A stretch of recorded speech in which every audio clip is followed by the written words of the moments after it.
ভাইরে ভাই, কি একটা অবস্থা! ঢাকা গেছিলাম ডাক্তার দেখাইতে। তারপর 5-6 দিন ওখানে রাখা থাকলাম।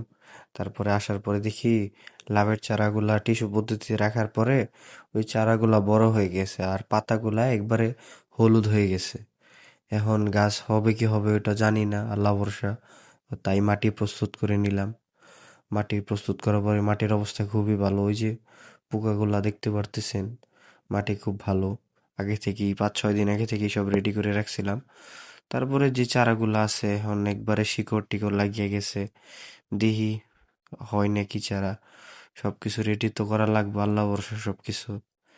তারপর আস্তে আস্তে টিস্যু থেকে তুললাম, তুলে দেখি কয়েকটা শিকড়ও মাঝখান দিয়ে ছিঁড়ে যাচ্ছিল।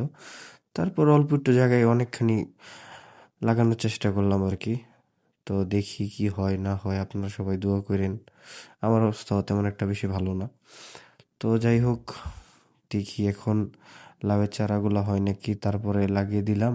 তো এইগুলো আমি কি করব, পানি দিয়ে নিব, তারপরে সকালে আমি রোদ্রে দিয়ে দিব যদি হয় আর কি। তারপর আস্তে আস্তে এগুলো ছিঁড়তে লাগতেছি। তো দেখতেছি অবস্থা খুব ভালো না, পাতাগুলো একবারে হলুদ হয়ে গেছে, আপনারা দেখতে পারতেছেন। আর গাছগুলো বিশাল লম্বা লম্বা হয়েছে। তো মাঝখান দিয়ে অনেকগুলা চারা আমি বাদ দিছি, কারণ আমার জায়গা হচ্ছিল না। তারপর আমি রাত্রে আসছি, তো আমার দিনের বেলা এক জায়গায় যাওয়া লাগবে, তো আমি সময় পাই নাই। তো এরকম একটা অবস্থা। এখন দেখি কি হয়।